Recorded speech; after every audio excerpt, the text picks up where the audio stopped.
What's going on, nerds and nerdettes? It is Darth. We're back in Queensblade Limit Break today, and we are going to be going over and doing an overview and covering the new SP Physical Warrior that came out at the last week. I apologize for the delay in getting this out to you. I've been very busy, and unfortunately, I'm going to be very busy going into this week for a variety of reasons. One, I got a project that I'm trying to finish up. Two, Diablo 4 comes out this week, at least with early access, which I have. So, if you are a fan of the Diablo series and you are going to be playing on PlayStation 5, sorry, chose not to do it on PC, I'm going to be doing it on PlayStation 5. So, if you guys are going to be playing Diablo this week or even on the official launch next week, then send me a friend request on PlayStation. My gamer tag is Darth Buttkicker. Also, I want to say that this also coincides with PvP Mayhem mode in Destiny 2, so it is going to be a crap fest of a task to divide my time. So, without further ado, let's actually jump into the new SP Warrior. You have about, I'd say 9 to 10 days left to use gems to summon for her, but let's take a look at her look. Overall, not bad. I like the color scheme. I don't think she's as colorful or as blissful as or vibrant as some of the other warriors. I do like the hair, the bottom half. The talk of the town right now are the tatas. Obviously, the eyes have caused people to laugh and just kind of joke around about it, but it is kind of cool. I like her. It's weird that she is free-handing an energy whip. You would think that that would burn her hand, but maybe she's immune to it. I like her head. I do like the black and red color scheme. It is kind of awesome. There is something on the spicy pose I did not realize, because until now, or until today, I had not hid the UI, so I had no idea that, honestly, she was straddling somebody and just fully free gripping the old enemy Tata here, which, as a guy, I'm going to be honest with you, I love. I thought that was awesome and epic, by the way. All in all, I like the spicy pose better than I like her normal pose. It is what it is. Whether it's me being a guy or my gender, whatever it may be. Anyways, let's go take a look at the abilities. She's got some interesting abilities, to say the least. So, let's take a look at it. Her first ability here, she's an SP Warrior. She's going to get a higher attack bonus and HP bonus to any attack and HP that's added to her through various ways.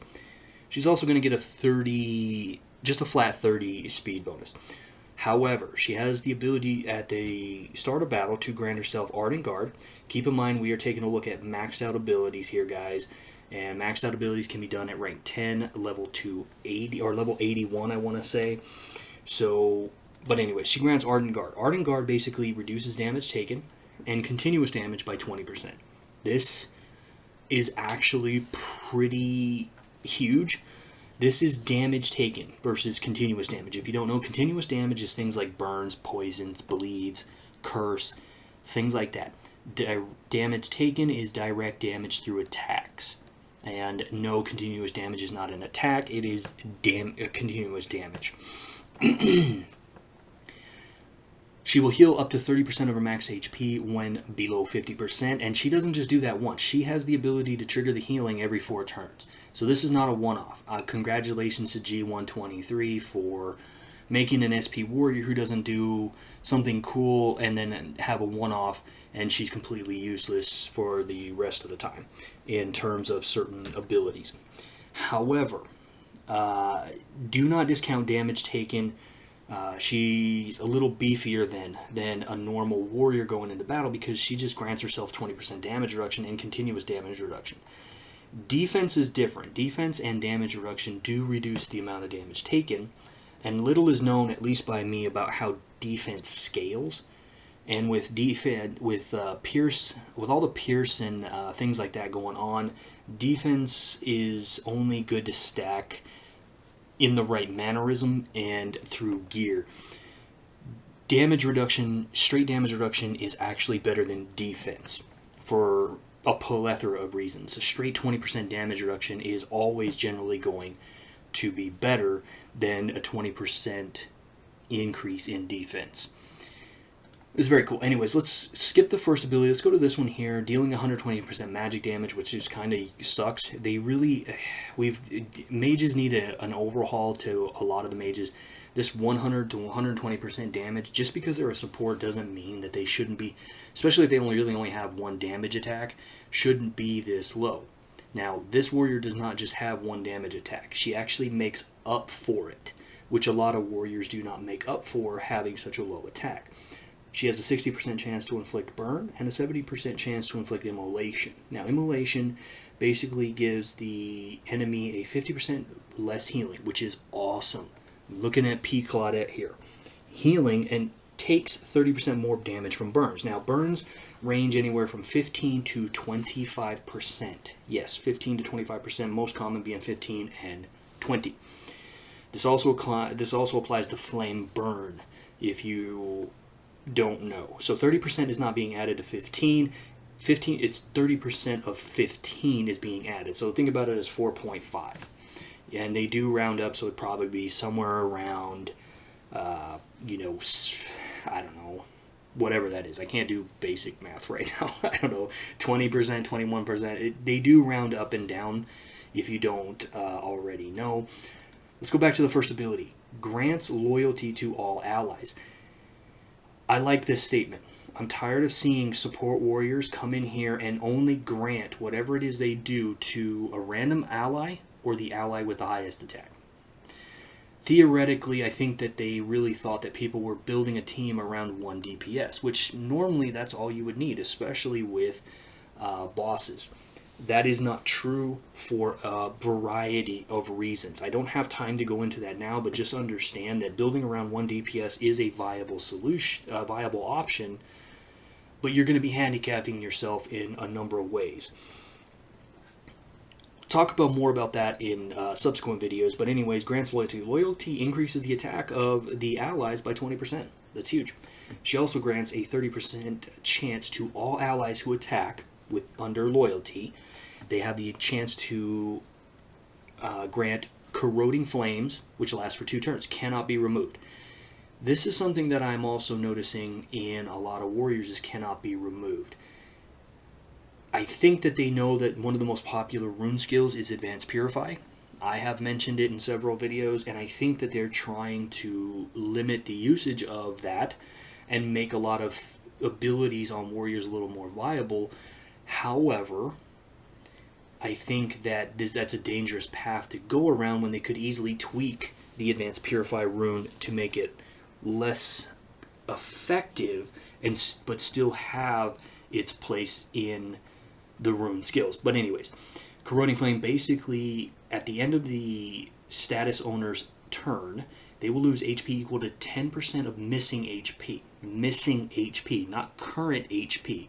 I forget the warrior. There is 1 or 2 that do damage based on current HP. This is missing HP, meaning that the damage actually goes up the more health you lose. That's what that means. But there is a cap not exceeding 200% of the attacker's attack. Lasts 2 turns, and it can stack up to 3 times, meaning that you can do 30% of missing HP, making it a very, very dangerous ability. Maybe not so much for bosses, because bosses don't, the way their HP works, they don't actually die. They don't actually lose HP in the form of dying. So they really need to figure out how HP on bosses, damage on bosses work a little bit better. The last ability is one I want to talk about a little bit more. If the enemy receives continuous damage, the enemy. So basically, if you have continuous damage on the enemy, burns, bleeds, curses, you're going to heal an amount up to 40% of the total damage done to 4 allies with the lowest HP. Might as well just be 5 at max rank. I don't know why they're doing it on 4. It is what it is. But 4 allies, keep in mind she gets damage reduction. This is an interesting ability. Does this ability remind you of another warrior?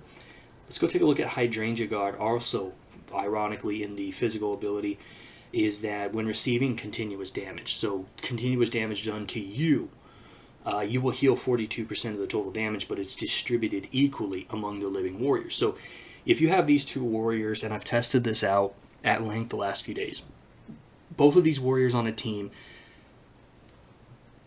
continuous damage resolves at the end of the turn, meaning that if all continuous damage goes off at the end of the turn for the enemy, and all received continuous damage goes off at the end of the turn for you. So you will heal 42% of the total damage done to you through continuous, and if you have the other warrior, the new warrior in there, you're going to heal for 40% of the total damage done to the enemies. And it does stack. It does work for both of these warriors if they're in the same team. That's actually kind of a cool synergy that these two warriors have. Kind of sucks that they're both physical warriors, and the reason I say that is because I want to say the counter under team, and nobody really focuses on the attribute anymore unless they're doing guild boss, is that I think the skill is actually the direct counter, and they do increase damage and damage reduction against physical warriors. So you would think something like this would be on the skill warriors. It's not. Physical is actually countering physical in this particular regards. Now, another thing you could do is put the new skill warrior shield ally, who's a really good warrior, by the way. She has an ability to stack damage reduction, and one of the damage reductions is continuous damage. When hit by continuous damage, you'll get a 4% damage reduction, cannot be removed, stacking up to 40 times. Meaning that if you get hit enough times, you'll stack 40% damage reduction. Then you throw the healing from those other two warriors in there, and potentially you shouldn't really be too scared of continuous damage. Unless Nanelle's in there, that still seems to be pretty potent, although they did tone it down a little bit. So there's a little bit of a team synergy there. The problem is I can't see this warrior being used. One, because the only healing you get is dealing continuous damage, which is better than nothing, because most warriors have something that's constantly doing some sort of continuous damage. And you don't have to wait till turn 4 to do healing, and then you have to wait another 4-turn cycle to get healing through some of these heal warriors that are actually out there. I can't see her changing any kind of meta. I can't see her being used in PvP to counter curse or burn damage. It's just not that big of an issue unless you're talking about Team 2, or not even Team 2, Team 3, 4, and 5 in survival mode, or Team 3 or so in other modes.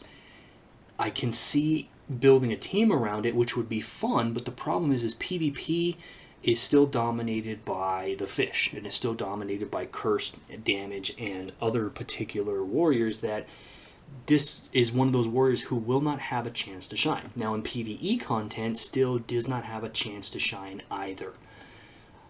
I just can't. Even the Spider Queen, who deals in poison damage, who is the featured warrior this week. By the way, I have not done it, so I don't know what I did come in rank 2 overall last week. Her poison damage, I can still not see you guys putting a team in there just for that. It's all about damage numbers, unfortunately, with this particular deal. And the poison damage shouldn't be really killing anybody who is a medium player or above. Now, there is one event boss throughout the year, I forget what it is, that does apply massive amounts of debuff damage, that I can see putting that, at least those 3 warriors that I talked about, in there to survive long enough to do as much damage as possible. I'll keep you updated when that warrior rolls around, but we do need a bigger variety of bosses in the game. I'm going to pitch an idea of a 2-opponent boss here in the next few days as well. But that's it, guys. Let me know what you guys think of her look, both regular and spicy. I'm more of a fan of the spicy pose. I'm going to pull for her. I got her at 9 already. I will have her at 10 soon, but what I did is I pulled her to 9 anyways, and then it's an event that runs on her first run, so she's 14 days. I'm going to pull with gems. I'm going to get her to probably 10 or 11 and just be done with it, since most of my warriors are at almost 11 anyways. And then just kind of go from there. What do you think of her abilities and her skill sets here? Do you plan on using her? I mean, what do you think of the team comp that I suggested? Can you see her being a backup team, maybe in survival? You build a burn team, and then you try to heal both received and done continuous damage. Let me know if I'm off base on any of this particular aspect, guys. Hit me up in the comment section, like, comment, and subscribe. Keep in mind Diablo 4 is this week for me. Hit me up on PS5 at DarthButtKicker if you want to friendster me so that we can try to play together and interact on that level as well. That does it for this video, guys. I'll see you in the next one.